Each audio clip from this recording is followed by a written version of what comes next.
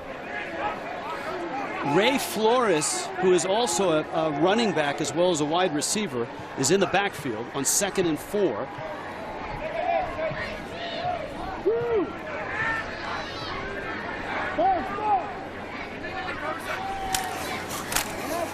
And this is Flores.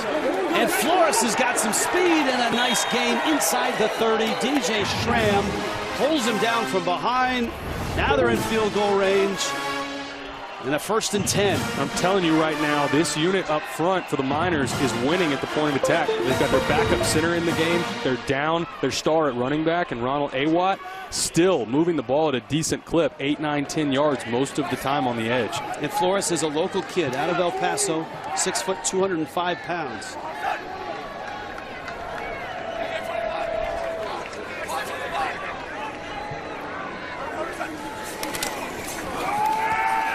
Flores again, and this time he's going nowhere. George Tarlis, who is one of the Mountain West leaders in tackles for loss, gets another one there. Thought Gavin Hardison could have pulled this one. It looked like George Tarlis, watch on the right side of your screen, 44, squeezing down, plays this really well. That's textbook in that zone read. Thought maybe, though, there was a chance for Gavin Hardison to pull that ball and try and get on the edge.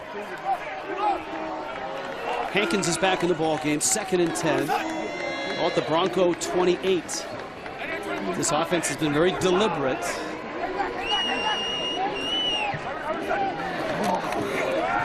Hankins. Tarlis again on the tackle. We bring up a 3rd down in field goal range, but a 3rd down at about 7 at the 26. Pre-snap, Jeremiah Byers widened his splits by just about a half step, and the linebackers for Boise State keyed on it and collapsed in on that play. That's something to watch for this UTEP offense. Can't give away those keys as we get a key 3rd down here.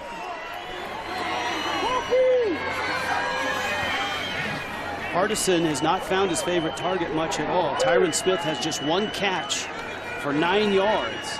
He's one of the top receivers in Conference USA. Keep it on the ground, and it's Hankins. Inside the 15. That's another 1st down. And that's a backbreaker as a defense. 3rd and 8. You feel like, okay, we're going to get a stop here. We're going to force them into a long field goal. That is brutal. Devin Wright at the defensive end. I thought he got a little too far upfield. Allowed there to be a rush lane to the left side, and then another good run by Deion Hankins. Man, when he gets going downhill, gets that big 230-pound frame, he's done some nice things. Almost all on the ground here, 59 yards on the drive. Hankins again, straight ahead. Good push. Remember, Boise State, in their last 2 football games, allowed 25 yards on the ground and then 26 yards on the ground. That's 51 yards total on the ground, their last 2 games combined. And they've given up, in this one, over 100. And in their last 2 games, combined total yards, 275 to New Mexico and UT Martin. And I think this has been, I think we're a little bit surprised, honestly, at how well UTEP has executed their game plan really to perfection at this point in the game. Tupou in motion. Keep it on the ground. Flores. And he's hauled down from behind. Scott Matlock is 6'4", 300 pounds. And heart and soul of this defense makes a nice play. That was a nice play by Scott Matlock. Sheds a block in the interior and then chases down the running back. 3rd and medium. You've condensed the field down now. You're inside the 10-yard line. Do you run the ball again, which they picked up that 3rd and 8, running the ball between the tackles, or do you try and test the air? 4 receivers. Hankins in the backfield. The 3rd and 5.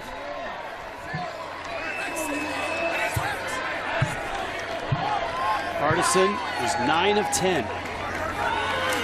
High snap, awkward handoff, and Hankins is not going to get the 1st down. UTEP's lucky. Gavin Hardison sticks that right hand up. This ball almost goes over his head. Look at that. That would have been a disaster.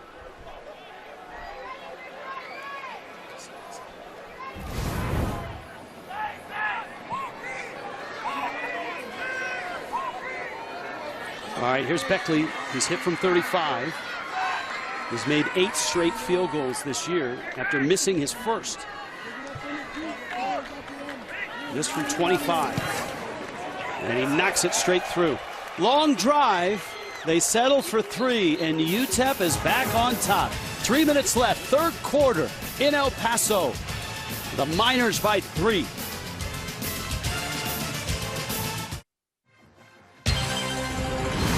College football on CBS Sports Network is sponsored by Ryan, a leader in global tax services and software solutions. By Acura, precision crafted performance. And by Reese's Peanut Butter Cups. With Taylor McCart, Rich Waltz, Sherry Burst down below. UTEP surprising right now, up 13-10. Late third quarter. This UTEP offense, 216 total yards. And it's almost an even split. 107 through the air, 109 on the ground. Boise State just 131 yards. They've struggled.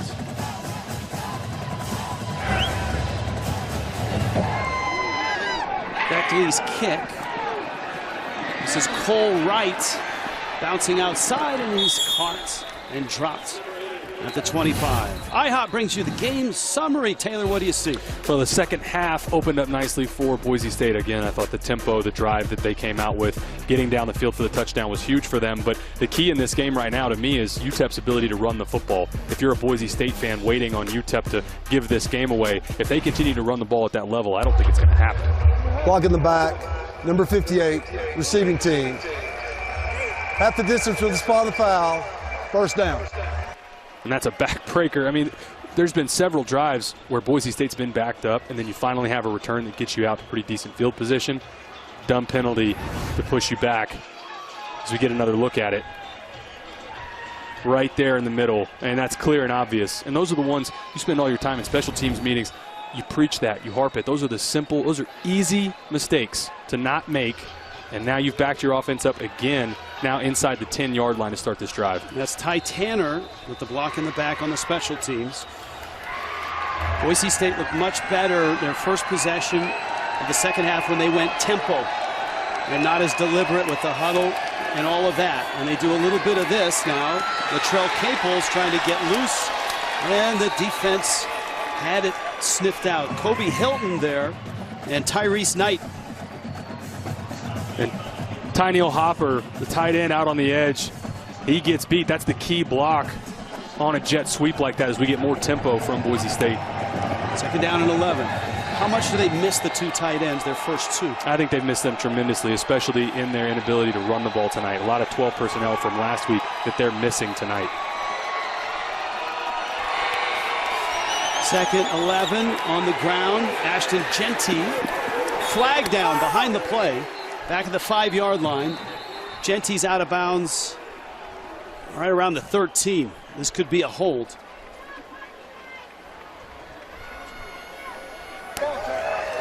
Holding, number 62, offense. Half the distance to go, replay, second down.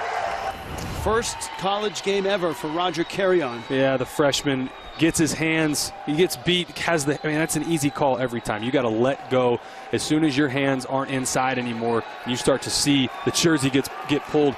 That's unobstructed to the back judge. That's an easy that's an easy call every time for the official. And this backs the Broncos up even more.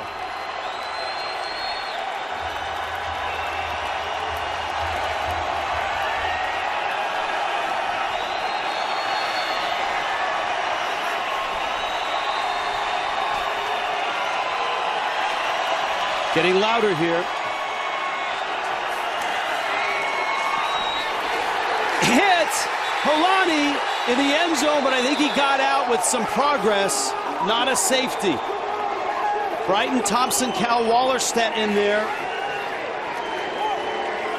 Last second, I agree with you. I don't think this is a safety. I think he got out to about the half-yard line. But look at this just across the board. UTEP defensive linemen winning. Tavite Tafuna right in the middle. I thought that was the key to that play.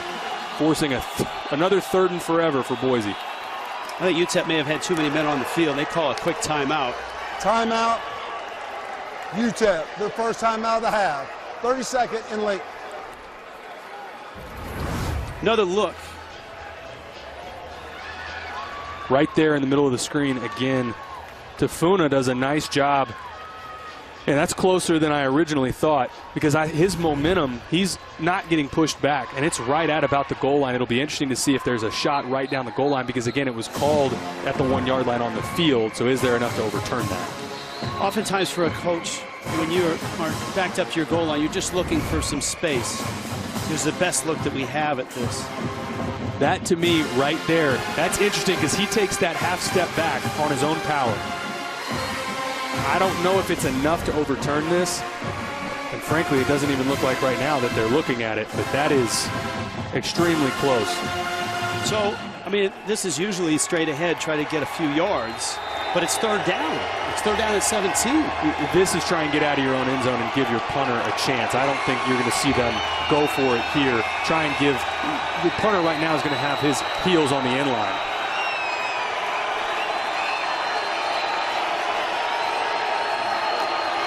Bachmeier will throw it. Quick throw to the sidelines. Incomplete. Looking for Caples. Well defended. Josiah Allen.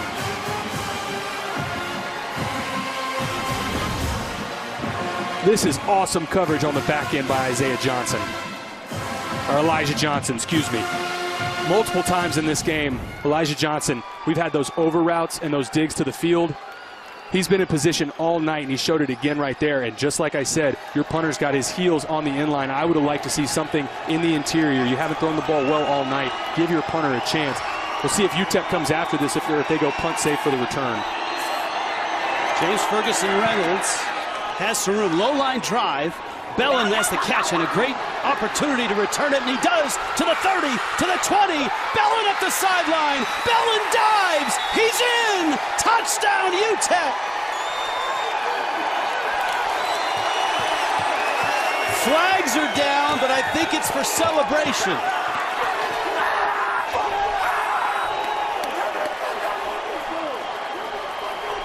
Marcus Bellin caught it in stride, and he was gone.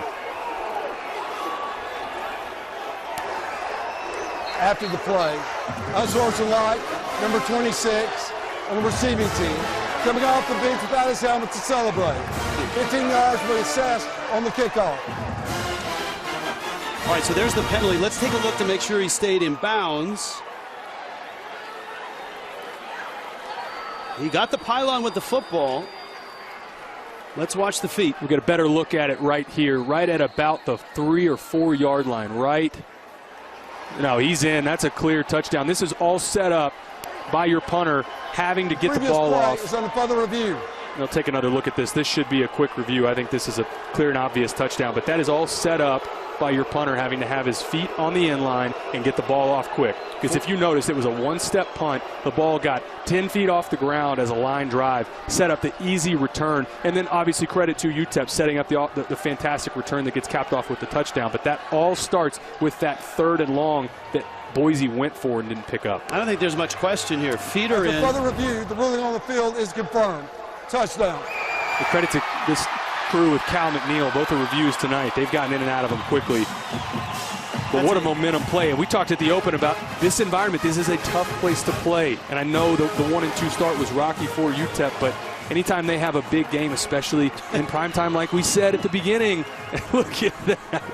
That's what it's all about. I mean, that is what it's all about in a game that you were a heavy underdog against. And now you've got this Boise State team on the ropes.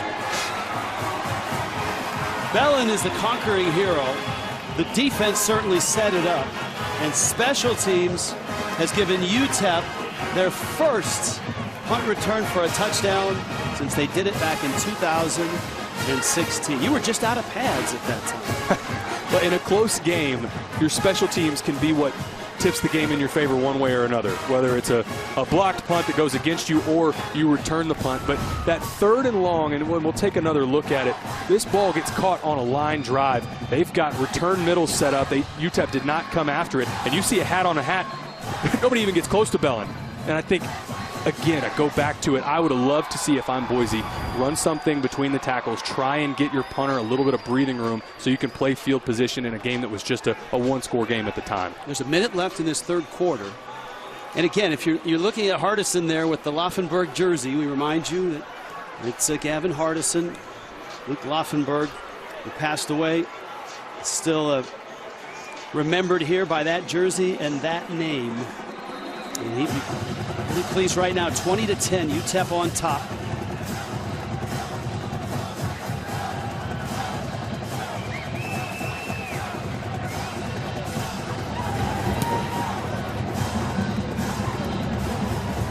With the penalty, Cole Wright gets a chance to return this one. Headed to the sideline. Wright has been pretty good in limited role as a returner. And we go down to Sherry Burris. Sherry? Whoa, guys, it is a party down here on this UTEP sideline. But I got to tell you, I just saw the offense get in the huddle. Everyone was fired up, saying, we'll celebrate this later. They were telling each other to stay locked in, even though they have this 10-point lead. Yeah, look, I mean, they've had some games that have gotten away from them early.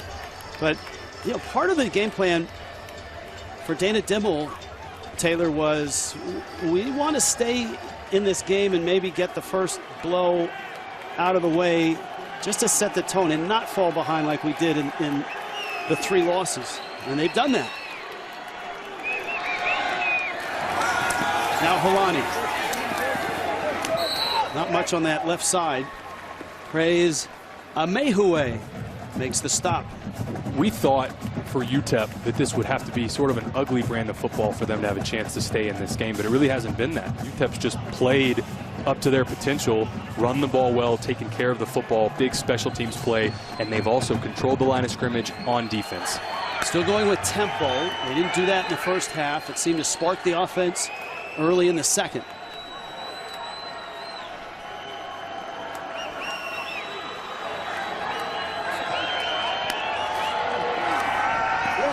Lonnie cuts back, gets out to the 40. He's still 2 yards shy of the first down. Kobe Hilton made the stop as the final seconds of the third quarter escape here in El Paso, Sun Bowl Stadium, where the Miners are always tough, and they are tonight. With a 10-point lead headed to the fourth, you're watching college football on CBS Sports Network, presented by Geico.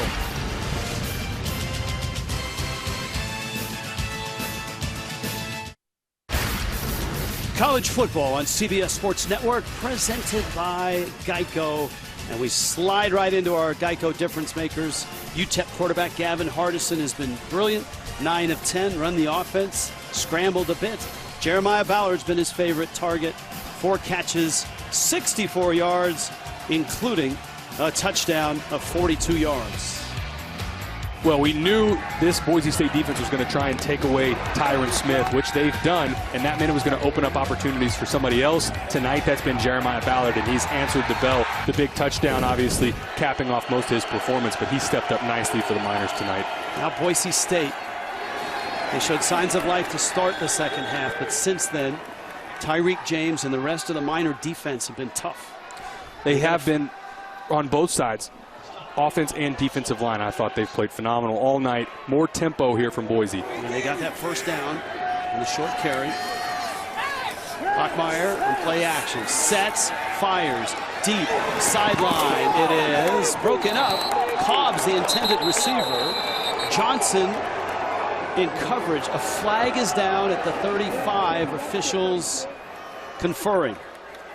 Elijah Johnson, the redshirt freshman, has been involved in a lot of defense in the backfield.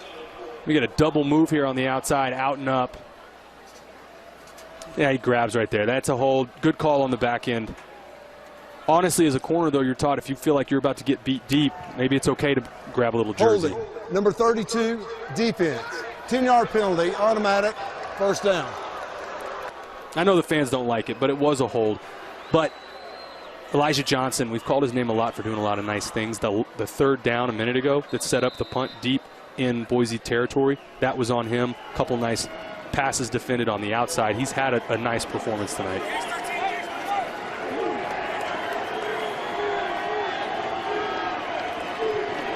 Just inside UTEP territory. Caples in motion. And Holani breaks a couple tackles and makes a big positive out of what would have been a negative play. Tyreek James comes down from the safety spot, has an opportunity for a big tackle for loss right in the middle of the screen. You got to make that play if you're Tyreek James. 10 yards on the carry, another first down. Holani again. This time the hole is bigger, and Holani scampers to the 34. That was 2nd and 1. Now this 1st and 10 here. And they're going tempo, no slowing down. Seems to put them in a nice rhythm. Bachmeier blitzes on, has time, again deep, Cobbs, contact, and it's incomplete. Johnson again, this time no hold. Let's take another look at this. The issue I have here is Johnson doesn't turn around, and he's impeding the receiver's ability to get to the ball. I think they may have gotten away with one there. Elijah Johnson in pretty good position. All he's got to do is turn that head back, give the official reason to believe, okay, I'm trying to play the football. He doesn't. I think UTEP may have gotten away with one. He almost intercepted that pass. It ended up down around his ankles. 2nd down 10.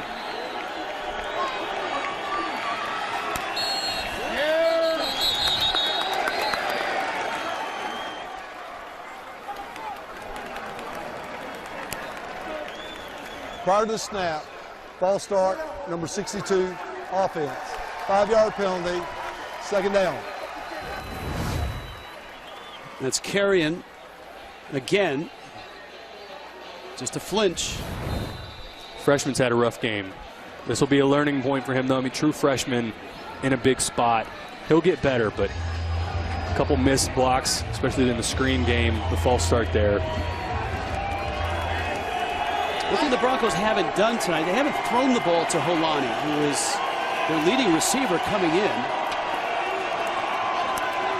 Caples in motion. Bachmeier scrambling. And he's going to have to eat that one and throw it in the seats. The key point for George Holani in the passing game that I've noticed tonight is they're leaving him in protection, which they did right there. And I think that speaks to UTEP's ability to get after the quarterback, even when they're just rushing 4 defenders, which if you're a Boise State fan, that does not bode well for your offensive line if you're having to leave your back end that's so good out of the backfield catching passes. It feels like just out of field goal range for Jonah Damas. They're down 15. Bachmeier's in trouble and fires it away. It'll be 4th down and 15. This would be about a 55, maybe 56-yard field goal attempt. They get him on the delay blitz. Offensive line works to the left. Cal Wallerstedt is not the Mike in that position. The running back had him in protection and releases out, and 30 busts them on it. That, to me, that falls on the quarterback. You've got to figure out how to get your running back blocking 30. Give yourself an opportunity. They just turned one loose there. And even if they had gained just 5, 6, 7 yards and not a first down, it at least gives them a shot for Dolmas to get him within a score. Instead, they will punt it away, and this one is going to sail towards the end zone, and in it goes. So out to the 20. UTEP into the 4th quarter with a 10-point lead over Boise State, who was favored heavily coming in.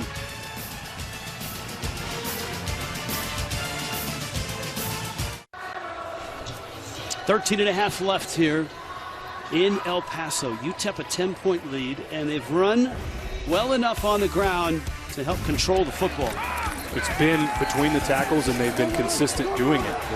UTEP came into this game saying we're going to try and run early and often. They've done that. They've hit some of the explosive plays as well, but I've been most impressed with their ability to stick with the game plan, and we've seen it really from all 3 of their running backs, but specifically Holani when he was still healthy, and then Noah as well. Watts with the biggest numbers, but Deion Hankins has been good, and we've seen Ray Flores, the receiver, hop back there, and he had some nice gains as well. And this is Hankins, and he's got a nice game. Hankins has got 11. Flag is down.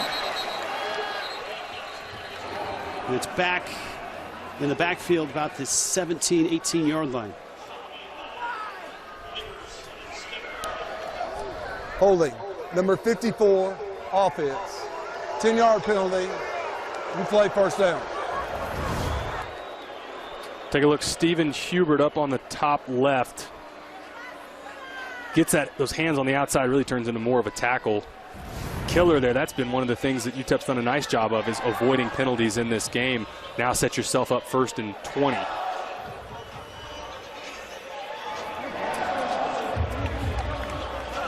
So back it up to the 10. This is where, if you're Boise State, you need your defense to make a stop and flip the field position. Let's go down to Sherry Burris. Sherry? Rich, for about the last 15-20 minutes, I've been watching running back Ronald Awatt. He has his left wrist wrapped in that bicep. I saw trainers tending to him, trying to punch the ball out. He was wincing when he was doing that and kept pointing to that left wrist. Now I've noticed he's put on gloves, so definitely something I'm keeping an eye out for. All right, Sherry, thank you for that. Well, Hankins and Flores have been getting the bulk of the work. Flores back in his wide receiver spot. Hankins is in the backfield. It's 2nd down and 18.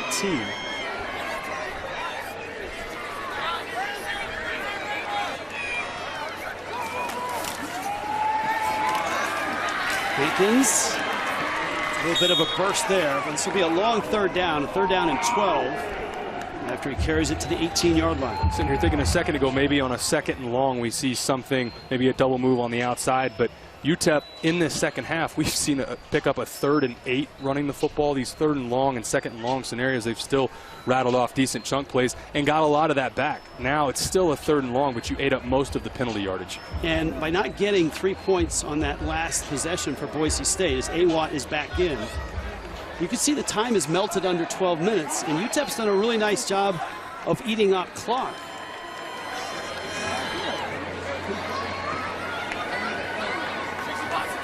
Got to hurry here. Play clock's down, and they did not get it off. They may have called the timeout, and they did.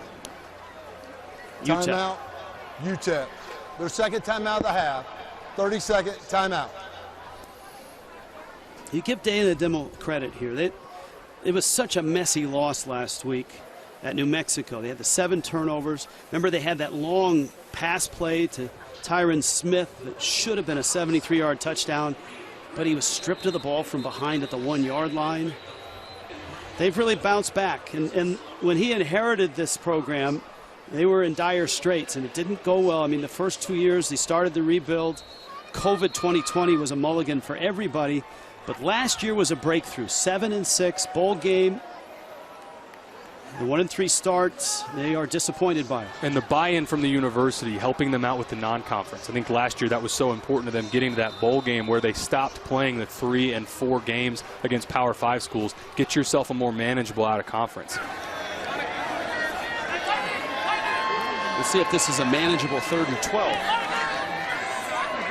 19-yard line. Partisan play action. Lots of time. And the throw is caught. Tyron Smith, just his 2nd catch of the game. That's a 1st down.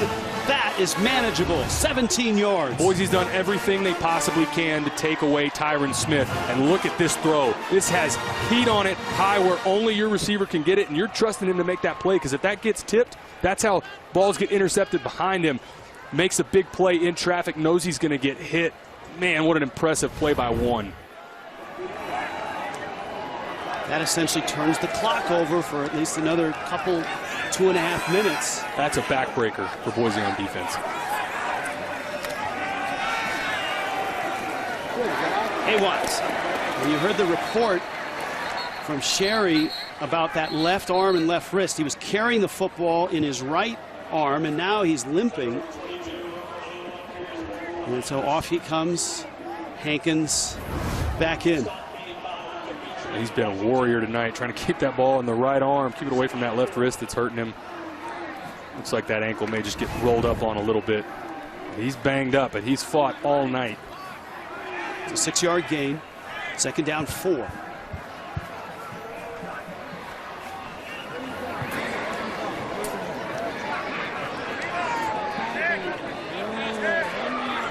Carson's done a really nice job of being deliberate. You can see him looking out at the play clock, which still has a lot of time on it.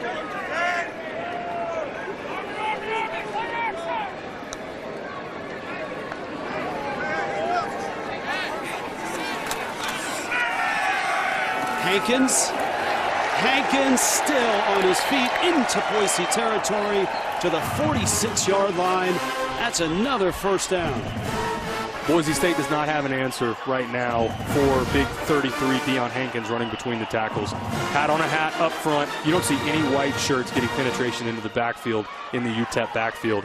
As long as this is continuing, UTEP's going to continue to feed Deion Hankins slow, methodical drive down the field. And you notice they're bleeding this play clock down under 5 seconds every play. Boise running out of time, going to have to force a stop here quickly. This is a performance that Aaron Taylor really would appreciate from this offensive line for UTEP. Aaron out tonight.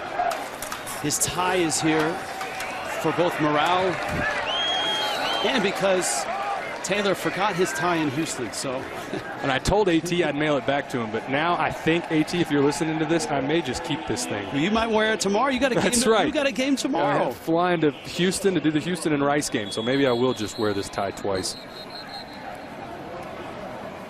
Divine Obichari is down for Boise.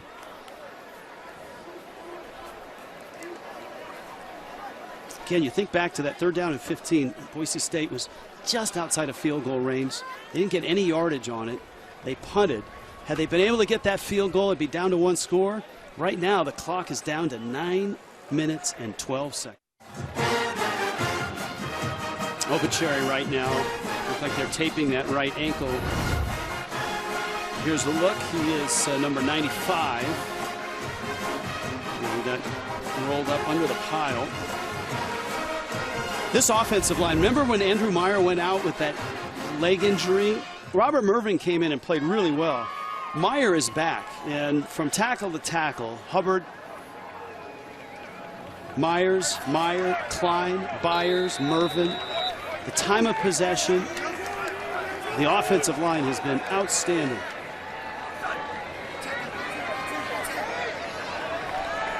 This game is under 9 minutes left.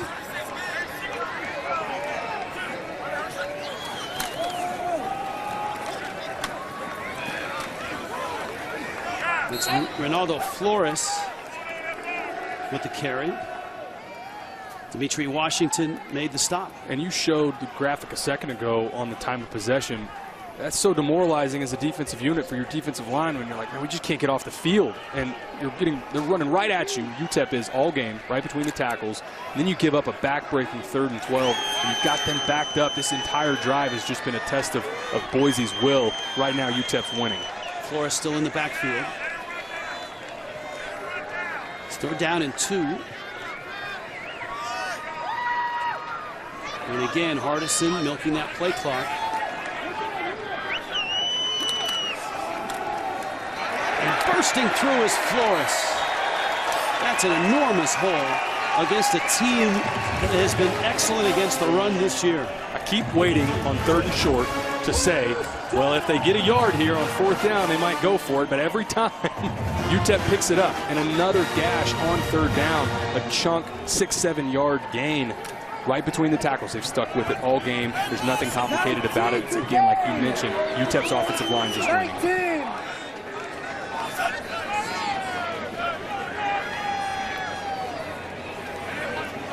The impressive number on that screen is the 6 minutes and 5 seconds on this drive. And here's the thing. One of the reasons Boise State changed their offense into the Shanahan run game, if you will, was to take some pressure off the defense. Last year they had less time of possession than their opponents. This was supposed to give them more time of possession. Now, they're without 2 of their starting offensive linemen. They're without their top 2 tight ends. That really affects the run game. And thus, they've had to go up tempo, and thus it's lopsided time of possession with UTEP. And time of possession is a useless stat if you don't convert in the red zone and get chances. Hankins going to be short of the first down. It's going to be 3rd down and 2. But I go back to time of possession last week. This Boise team dominated against UT Martin. Time of possession was almost 2-1, but still struggled on offense, struggled to convert when they had chances in the red zone, struggled to get chances in the red zone. So the point of the offense, like you're talking about in that pro-style Shanahan or Kubiak-style offense, you've got to still have explosive playmakers on the outside to where you're not getting the box loaded up against you, which is what UTEP has done all night on defense. All right, 3rd down and 2. Here's a chance for you to say that again. If they could just... That's exactly right. If they don't pick this up, do they go for it on 4th down? I'm going to get it out of the way now. And it didn't matter. No, it's Hardison who keeps it. Skinner makes the stop. That's another 1st down on the ground for UTEP. It's been patient for a while in the zone read game. Just reading the defensive end. This is very simple. Defensive end crashes down. Quarterback pulls the ball. Every middle school in the country runs some form of this. Look on the outside. You got a wide 9 crashing down. That's a simple, easy pull for Gavin Hardison. 1st and goal inside the 10-yard line. And again, they can look at that play clock, melt more time off if they want. And they will. This drive, 8 minutes, 15 seconds, and counting. Flores fighting inside the 5, down to the 3. This is a dominant performance by a big offensive line who are, as everyone told us yesterday, we are better than 1-3. And man, are they showing it tonight. Every offense has some version of, call it a 4-minute or a 5-minute offense where you have the lead late and you're just trying to get a couple 1st downs, get out of there with a win. We're seeing that from UTEP for almost an entire quarter. And I mean, they're dominating the line of scrimmage and just playing keep away. There's a lot of this game that reminds me some similarities in what App State went on the road and did against A&M. Play keep away, score when you have chances, and you just don't give the other side of the ball opportunities to score on you.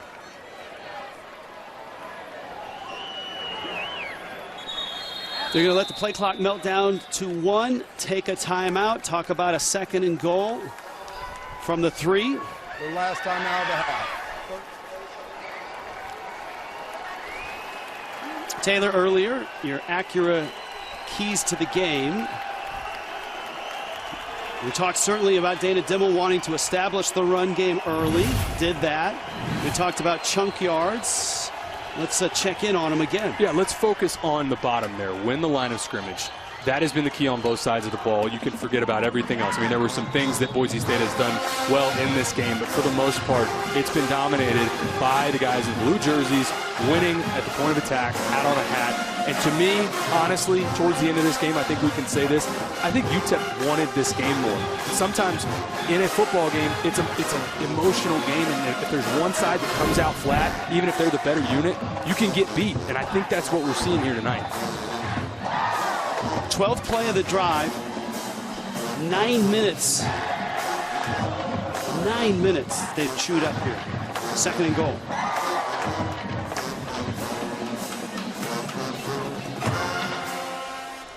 They were short a tackle. Now Boise State, because of that change, is allowed to change their defense. Trent Thompson, the big tight end, is flanked out top of the screen. He's not real sure what he's supposed to do. Go in motion, he's still not sure. Flores still churning, and he's in. Touchdown UTEP. Trent Thompson still doesn't know what he's supposed to do on that play, but it didn't matter. Capping off what this is likely puts this game away for the Miners. How about that drive? Almost 10 minutes time of possession. Can't say any more about this UTEP offensive line. I think this defensive line for Boise, they've been on the field so long and just worn down. Almost a 10-minute drive to cap off with a touchdown. Can't say anything else about this UTEP performance.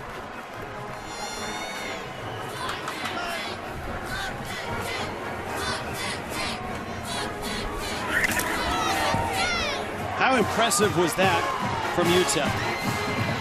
27-10. Remember the 3rd and 2. Gavin Hardison. Good ball fake. And a 1st down run. Sets up Flores. The wide receiver, part-time running back in the end zone. Look at UTEP tonight.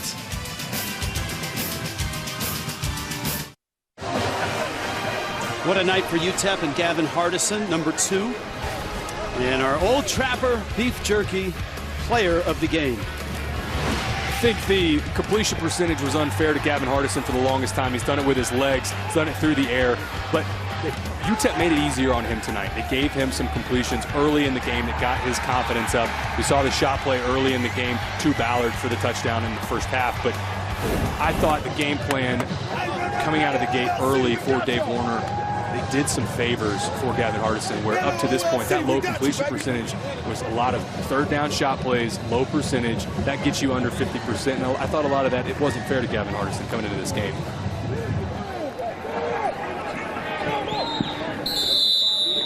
That's a touchback. Boise State's got a lot of work to do and not a lot of time left. Coming up, on to New York. All the highlights from across the country and obviously some previews of a busy Saturday in college football, inside college football, here on CBS Sports Network. Here in the West Texas town of El Paso, the Miners are about to do something they've never done. They've only played Boise State 6 times, have not beaten them. And unless they can dial up 17 quick ones here, this will be the first win for UTEP in this series. Bachmeier throws short. It's through the hands of his receiver, Stephon Cobbs, and almost intercepted at that second level by Kobe Hilton. Second down 10. Tipped late. Almost. This would have really put the game away for Kobe Hilton.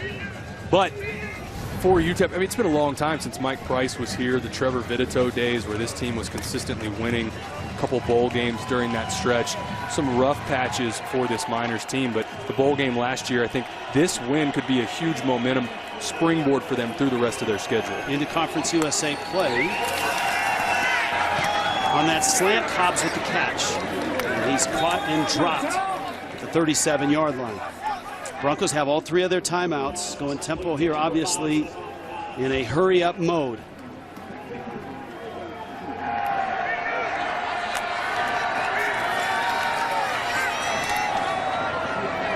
Cobbs the catch. It'll be interesting to me to see if Boise State stays up-tempo here for the next few ball games, because it looks like their offense has more flow to it, especially without the 2 tight ends at this tempo. Well, and just the 2 previous plays before this one, to Stephon Cobbs, I feel like when they targeted him in this game, he responded well. And I just wonder if you're Boise State, how do you manufacture plays that gets the ball in the hands of your playmakers? I know they're down some offensive linemen. I know they're down some tight ends. But you've got to figure out a way to get some explosive plays in this offense. It's illegal procedure.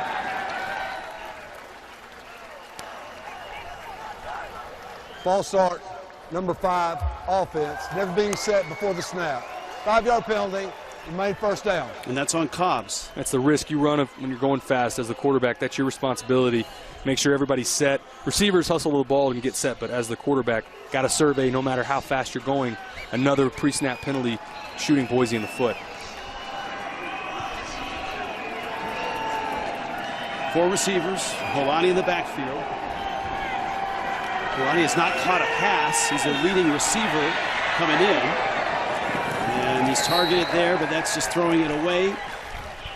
Stops the clock, second down and 15. If you want to know how UTEP feels about how confident they are in their defensive unit right now, late in the game, obvious passing down, UTEP is playing man-free, man defense across the board, saying, we don't think you can get by us. Because normally in this situation, you get prevent, zone defense, keep everything in front, and you've got corners mugged up at 2 or 3 yards saying, we don't think you're going to run by us.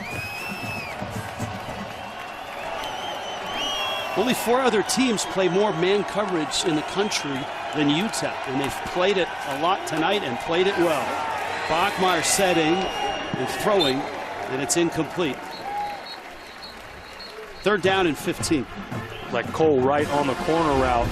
Not sure where that was going, but a rough night for Hank Bachmeier. Just the 56 yards in the first half. A lot of it has been, I don't think he's had receivers open in this game.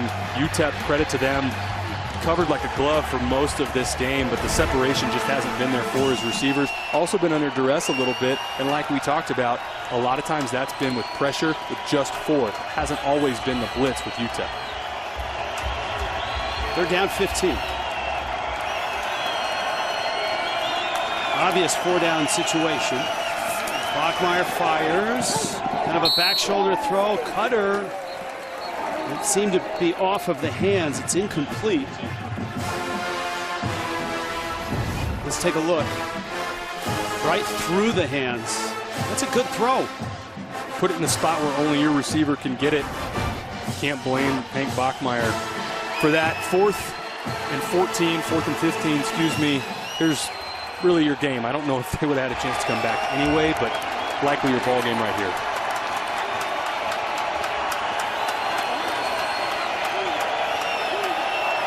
Sun Bowl Stadium crowd have enjoyed this. For 4th and 15. Blitz comes. Bachmeier incomplete. Caples the intended receiver. And UTEP gets the football. 3 minutes left with a 17-point lead. Looked like number 13, Dennis Barnes, on the back end. You take a look at a little bit of pressure up front. There's that delayed blitz again. Cal Wallerstedt, good job again by UTEP getting off the field. Miners, 27-10.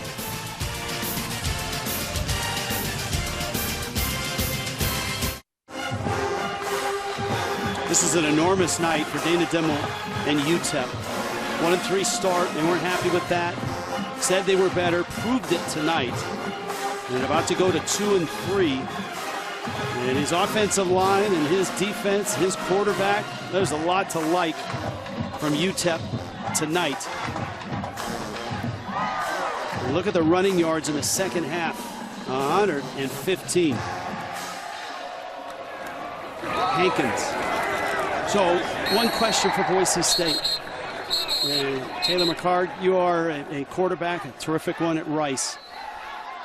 Would Taylon Green, the backup quarterback who came in relief against Oregon State, would he have made a difference in this game? Would have liked to see some sort of package for Taylon Green, and I don't know what that looks like. Obviously when he comes in, it's more of a run-heavy look, but some sort of wrinkle, especially early in this game, I think maybe would have helped Boise State with some momentum, but moving forward, I think I would expect to see him in some capacity, again, in some sort of package. The only thing I will say in Hank Bachmeier's defense, it's not like he had a lot of misses in this game. There were a couple slant routes that were behind receivers, but a lot of this, to me, is schematic issues. You do not have guys getting open. You're not manufacturing ways to get the ball in the hands of your skill players. All that being said, it would have been nice to see Taylon Green in some capacity.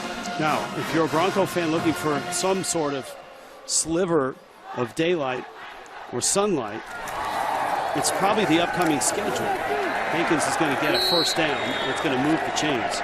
Because Boise State has maybe the 2 best teams in the Mountain West coming into Boise on the blue turf. Well, they get them both at home, which is huge. Also, will be interesting to see for Fresno, what does Jake Haener look like with that high ankle sprain.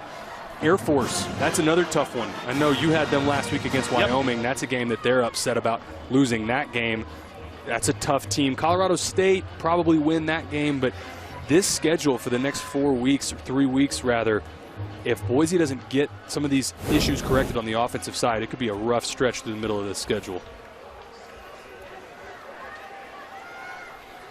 Ball sits at the 35. Hankins, 2 hands on the ball.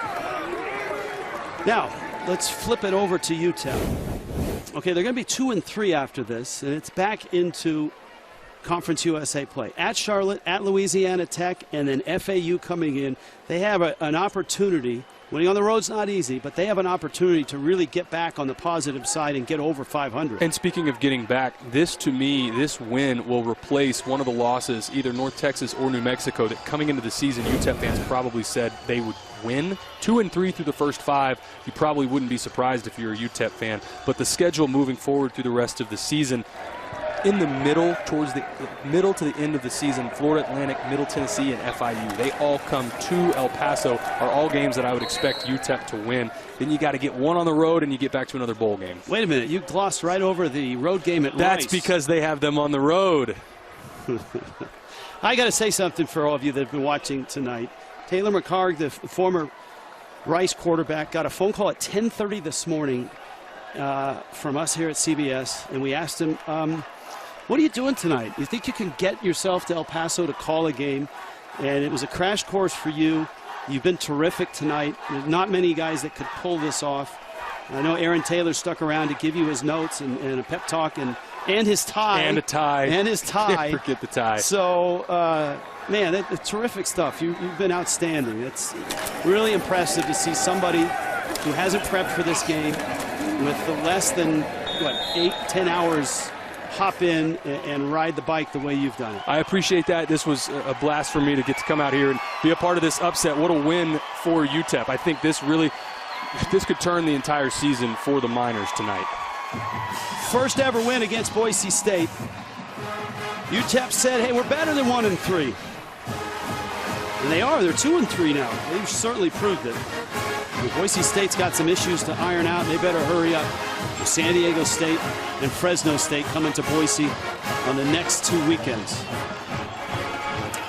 I love it that he wears that jersey. Gavin Hardison wearing number 2, but also keeping the name on the back of it of Luke Laufenberg, the former tight end who passed away back in 2019. That's pretty cool. That's hot tonight. That cannot be easy to wear that. Pull those outfits off. It's commitment. Dana Dimmel is down with our Sherry Burr. Sherry? All right, thanks, Rich. Coach, you beat Boise State for the first time in program history. What does that mean to you? I think it's really, a big victory for our program, but obviously our guys played so well on both sides of the football. We played Miner football. We controlled the clock. We played great defense. So proud of their effort tonight. You told us you guys are better than a 1-3 team. How did you demonstrate that tonight? Yeah, I felt like I told you that the pressure was off and we could just go out and play, with all the expectations, and that's what we did tonight. So we just played great football.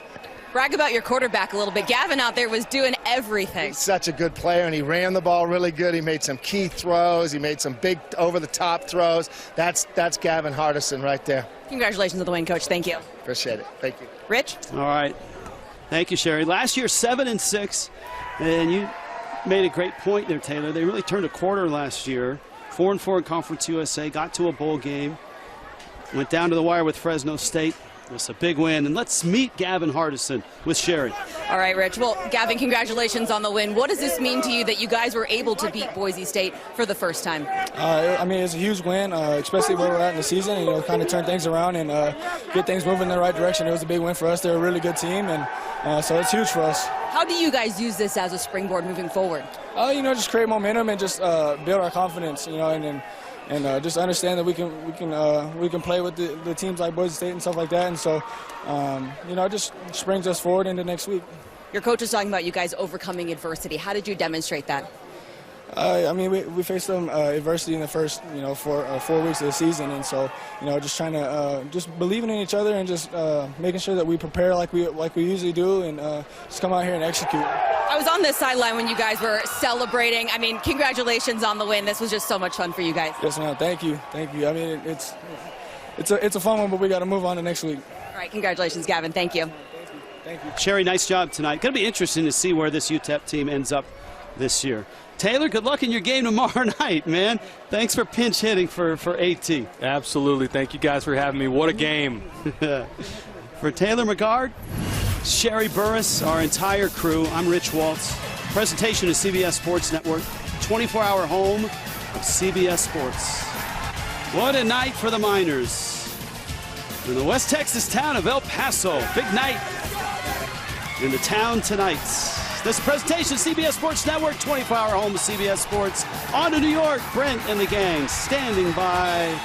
Good night, El Paso.